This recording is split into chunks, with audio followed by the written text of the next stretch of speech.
Villebrequin a été pendant plusieurs années la première chaîne automobile française. Mais en 2024, le duo Sylvain Live et Pierre Chabrier se séparent. On assiste alors à l'un des plus gros clashs de créateurs de contenu sur les réseaux sociaux. Salut tout le monde, c'est la Clara du montage. Je me permets de vous faire cette petite coupure pour vous dire que je suis vraiment désolée pour vos oreilles. Je sais qu'il s'appelle Sylvain Live, mais je ne sais pas pourquoi. J'ai dit Sylvain Live tout le long. Vraiment, je m'excuse, mais je le sais. Désolée, vraiment. Bon visionnage. Que s'est-il passé entre les deux youtubeurs? Je vous explique tout ça. Salut les gens d'internet, j'espère que vous allez bien. Bienvenue dans Partenariat rémunéré, l'émission qui décrypte l'actualité des créateurs de contenu et des marques sur les réseaux sociaux. Ce début d'année est rythmé par de nombreuses polémiques et si jamais ça vous intéresse, vous pouvez aller voir celles que j'ai déjà traitées sur la chaîne. Aujourd'hui, je reviens sur l'une des disputes qui va véritablement marquer l'année 2025. Vous me l'avez demandé sous mes vidéos, alors aujourd'hui, je vais vous parler de Sylvain Live et de Pierre Chabrier. En réalité, ça fait 6 mois que ça dure. 6 mois que Sylvain et Pierre de la chaîne Villebrequin ne s'entendent plus. Cette histoire fait beaucoup de bruit sur les réseaux sociaux, car Villebrequin a été pendant plusieurs années l'une des chaînes phares des passionnés d'automobile en France. La chaîne a été lancée en 2017 par Sylvain Live et Pierre Chabrier. Elle se démarque dès le début par un ton assez unique et bien à eux. Ils mélangent l'humour et l'amour pour les voitures. On les retrouve dans de nombreuses situations, des essais voitures, des tests où ils découpent le toit d'une voiture et bien d'autres aventures. Leur chaîne évolue tranquillement et en 2018, une vidéo va leur permettre de décoller, celle où ils prennent un Dodan à plus de 130 km/h. Ils ont alors 89 000 abonnés.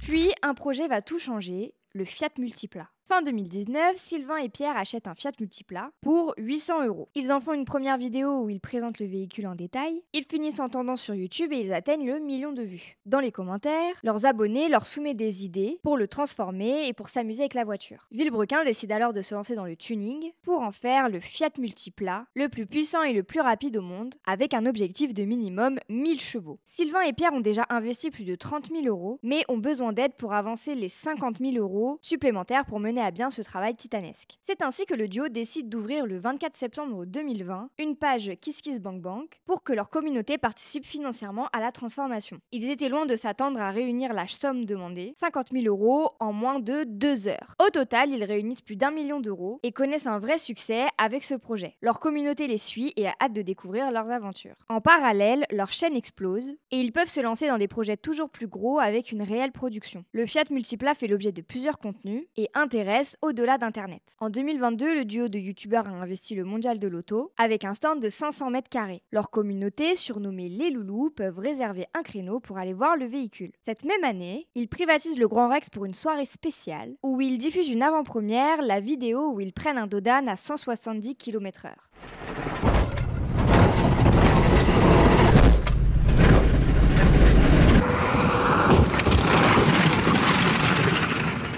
C'est l'occasion pour eux de fêter les 4 ans de leur chaîne avec 2700 abonnés. Juste après, ils participent tous les deux à la première édition du GP Explorer, organisé par Squeezie, et c'est Sylvain qui en sort vainqueur. C'est un événement qui leur permet de dépasser les 2 millions d'abonnés sur YouTube. Leur réussite ne s'arrête pas là, puisqu'en 2023, ils imaginent le Merguez Tuning Show, comme c'était prévu au moment de leur levée de fonds d'1 million d'euros concernant le Multipla. 25 chanceux ont pu faire rouler le véhicule. Au total, ce sont 50 000 personnes qui se sont rendues à l'événement. Ils finissent également par présenter une nouvelle saison de Top Gear France sur RMC, l'émission dédiée à l'automobile. Si les projets et les réussites s'enchaînent, rien ne va plus entre les deux youtubeurs. En décembre 2023, ils publient une dernière vidéo sur Villebrequin pour annoncer leur séparation. Après 281 vidéos, le duo a choisi de s'éloigner de Villebrequin car la machine qu'ils ont créée les dépasse désormais. Chacun de leur côté, ils ouvrent une chaîne YouTube pour poursuivre leur aventure en solo. Mais rien ne se passe comme prévu.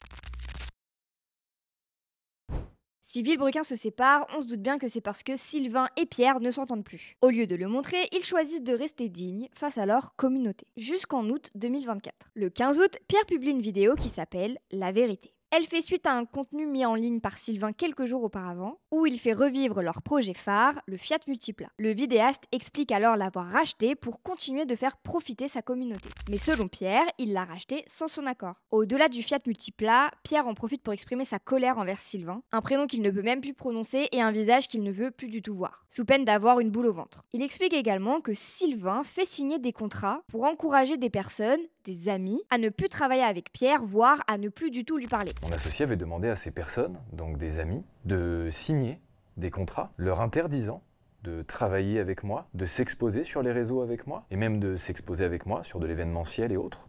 Ce qui en fait en venait à les interdire de me fréquenter, parce qu'on n'en était pas loin. Et l'objectif, pour lui, était de faire signer ces contrats à mes amis, à des gens de qui on était proches, avec qui on avait noué des relations sincères. Où est-ce qu'on allait? Alors évidemment, très peu d'entre eux ont accepté de signer ces contrats avec un manque d'éthique évident, qui nous met tous dans une position à laquelle j'aurais même pas imaginé être confronté un jour. En tous les cas, ça m'a laissé sans voix et ça les a laissés sans voix aussi, puisque en plus d'être sans éthique, les déshumanise complètement, les objectifie. Enfin vraiment, je sais pas où on allait avec ça.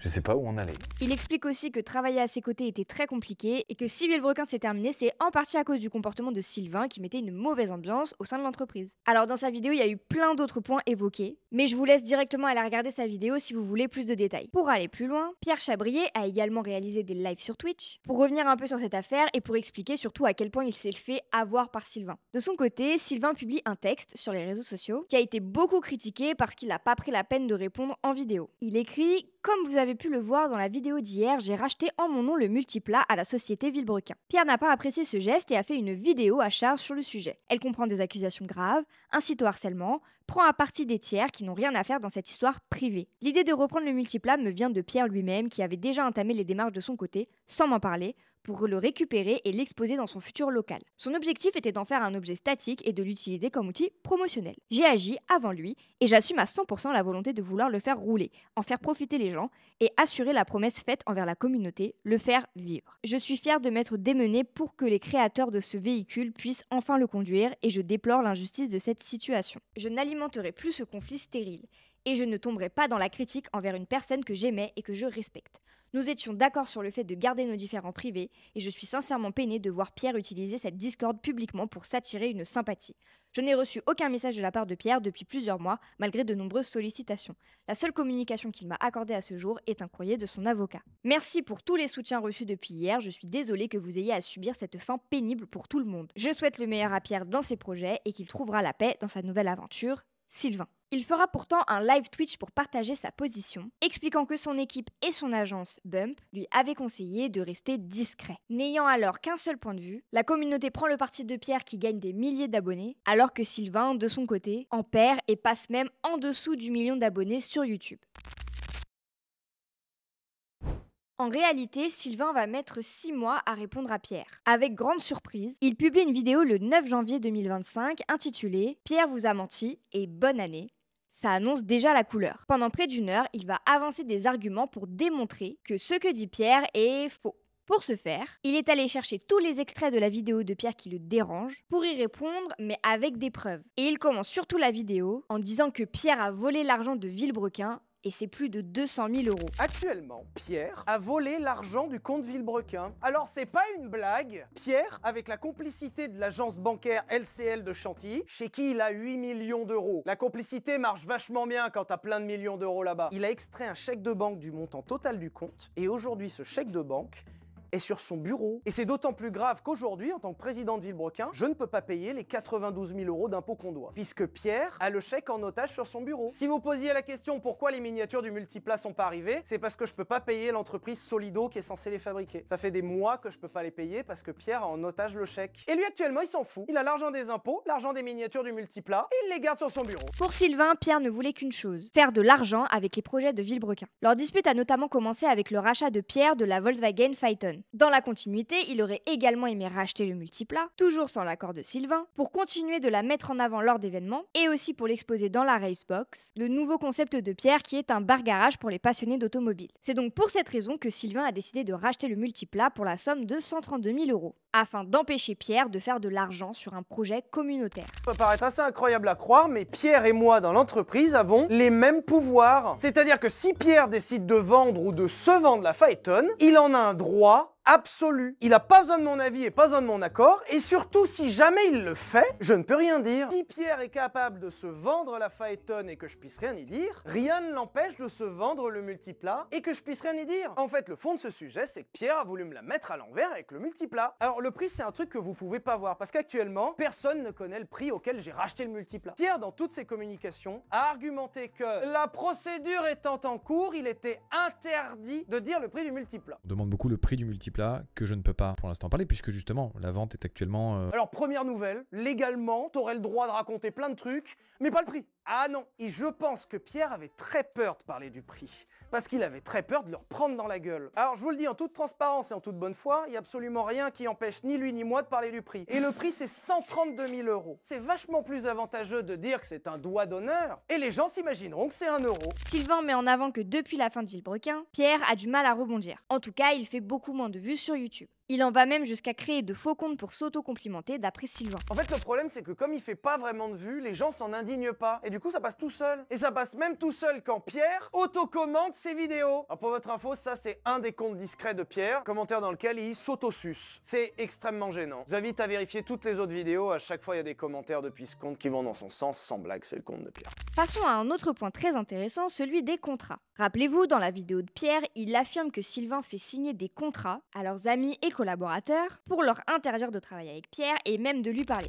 Autre logique de base, est-ce que vous pensez vraiment qu'en France, un contrat qui interdise de parler à quelqu'un, ça marche légalement? Ça ne marche pas. Il dit qu'il les a vus, les contrats. Il les a, donc il peut les montrer. Il aurait en main la balle à me mettre dans la tête. Le truc que personne ne pourrait me pardonner. Le truc qui finirait ma carrière. Et il l'utilise pas, va au bout de la démarche. Et tu peux même pas dire que c'est de la clémence ou un grand pardon de Pierre Chabrier. Sinon, il ferait pas une vidéo de 40 minutes pour me tuer. C'est là où la logique ne marche pas. Moi, par exemple, quand j'ai le contrat que Pierre m'a fait signer pour pas que je lui crache dessus, je le montre. Contrat qui s'appelle protocole transactionnel, qui a bien été initié par Monsieur Pierre Chabrier. Contrat dans lequel on retrouve en article 2 que chaque partie s'interdit tout propos dénigrant envers l'autre partie. Ah, mais Pierre Chabrier est un chic type. En réalité, c'est Pierre qui aurait fait signer un protocole transactionnel à Sylvain pour ne pas ternir l'image de l'autre en public. Et c'est pour cette raison que Sylvain n'a pas pris la parole tout de suite publiquement. C'est parce qu'il voulait respecter sa parole et ne pas avoir d'ennui. Le culot qu'il faut pour inventer toute une histoire de contrat, me le charger sur le dos et me faire signer un contrat qui m'interdit de lui cracher dessus. Et c'est aussi pour ce contrat que je m'étais interdit de parler jusque-là. J'ai voulu tenir ma ligne, j'ai voulu tenir ma parole, j'ai signé un truc, je m'y tiens. J'ai changé d'avis. Le fond du truc, c'est que Pierre a un seum immense que quand les gens avaient le choix, il m'ait suivi moi et pas lui. Et quand Pierre invente cette histoire de contrat, c'est une vengeance. C'est une vengeance contre tout le monde. Vous avez suivi Sylvain, vous allez le payer. Et ça, c'est inacceptable. Selon Pierre, il aurait aussi perdu sa petite amie à cause de Villebrequin. Alors qu'en réalité, c'est pas du tout la version de Sylvain. Selon lui, cette jeune femme est une abonnée de la chaîne qui a été embauchée en CDD en 2022 chez Villebrequin et ça s'est pas très bien passé. Parce que déjà, elle était pas vraiment adaptée pour le job et pas très impliquée non plus. Donc elle a fini par être virée. Sylvain met même en avant le fait que Pierre ne l'a même pas embauché dans sa propre entreprise. J'ai perdu mon couple à cause de cette aventure. Pas possible. C'est pas possible. C'est pas possible. C'est pas possible d'être un menteur comme ça. Personnellement, j'aurais plutôt dit que c'était l'adultère qui lui avait coûté son couple. Tromper sa meuf chez Pierre, c'est un sport olympique. Hein. Alors la vérité sur sa copine dans l'entreprise, elle est très simple. Elle branlait rien. Rien. Fin.